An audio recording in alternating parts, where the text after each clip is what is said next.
sick part. It makes us feel sick. Now get inside there and work. The problem is that we have such a divide. We push that away, and that's him, but that's not me. I'm not like that. That's part of the problem. That you don't desire self-cleansing. You don't see that he's an example for all of us. One small step for man, one giant leap for mankind. It wasn't Neil Armstrong that walked on the moon. It wasn't Buzz Aldrin. It was all of us. It was a giant leap for mankind. We all did it. It was all of our triumph. When Arnold Schwarzenegger built those ridiculous muscles, that was for all of us. Look at what man can do. Look like when he was Mr. Universe, that was like crazy. Look at that. That's what people can do. That's what we're capable of. The guy who, I can go on and on. All the triumphs in life, and all of the disgusting, sick, vile things are an example of humanity. What we need to do is we need to see it within us. That's what man can do. That's the beauty of man, and that's the sickness of man. So if we own it, then it doesn't hurt anymore. Someone called me a cannibal. You cannibal. I guess when I was little, I may have eaten a fingernail or two. Yeah. What we have to do, and that's a silly thing, but what we have to do is we have to say, okay, well, it is within the nature of man to be this. I have very little cannibal in me. Very little. Did you ever see that movie Alive? Mm-hmm. Or the book? It's in us. You can take that tiny little bit of, let's say that's the color turquoise, right? And you can make that turquoise larger and larger until it becomes you, until you're nothing but turquoise. And you're out there eating people. You can do that also with the giving nature, to be godlike. I look at that as an insult and something to aspire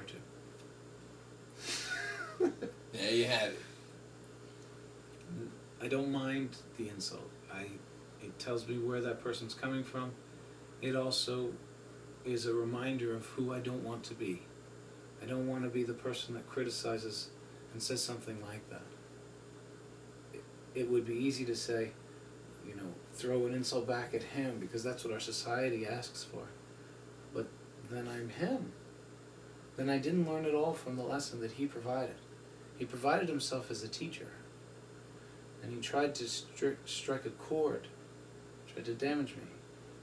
If I threw the insult back, then I became that. And then I become the thing that I don't like. I'm not interested in that. Then really get the conscious mind involved. Don't let it become a subconscious reaction.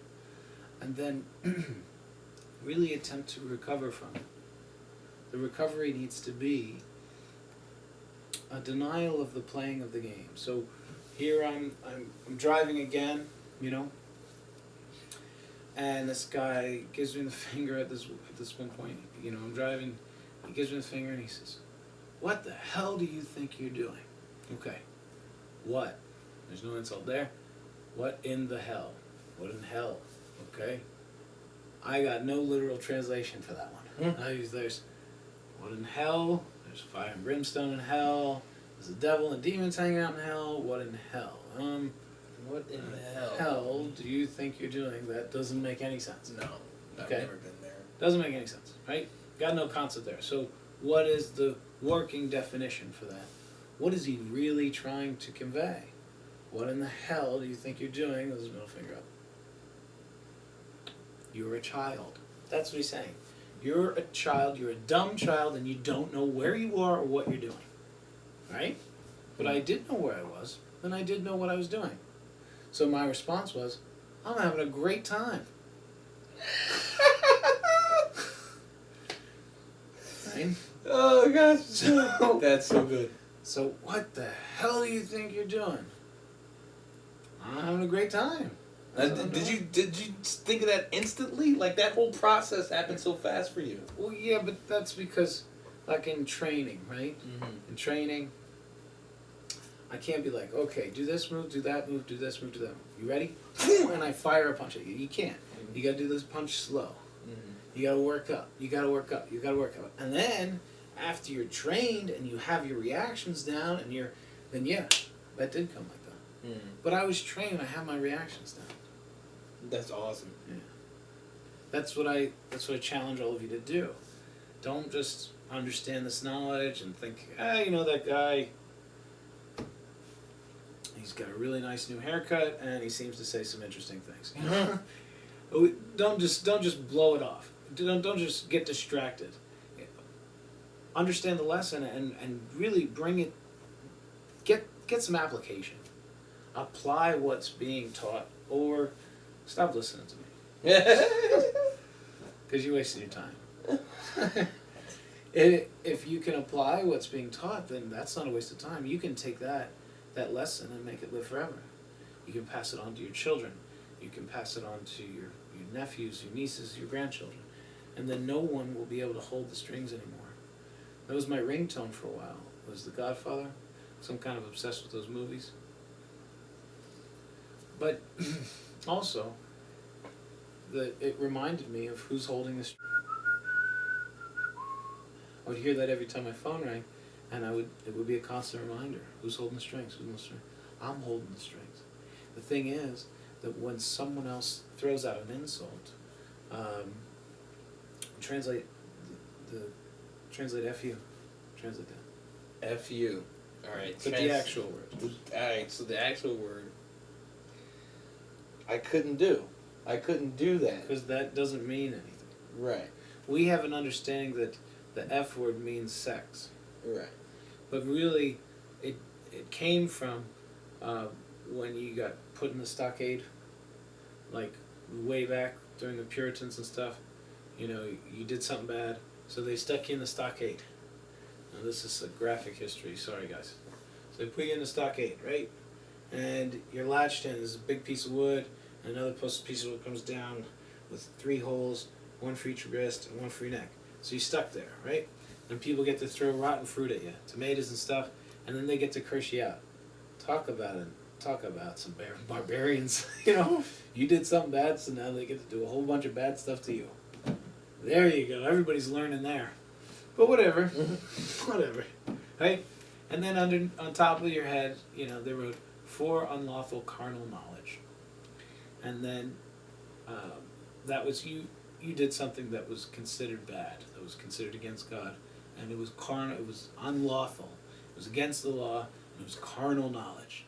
It was knowledge of sex. Bad, evil sex stuff. Right? So, we really don't have as many of these hang-ups to get today, thank God. Europe has none of these hang-ups. But Europe's a little too free for me. But the point is that it really doesn't translate as anything now. So I could go into more history on that. But the point is that it was shortened. The F was turned into the F word, and then the only reason why I'm saying the F-U instead of saying the actual word is because that control is very real. It has a power over most of you that are watching. It has a power over you. It controls you. And this is the weird thing. When someone says that to you, you hand them over the reins. Oh, you drive. Here's the steering wheel. You drive. Here's my access panel. Just open it up and you program my mind and my feelings. Go ahead.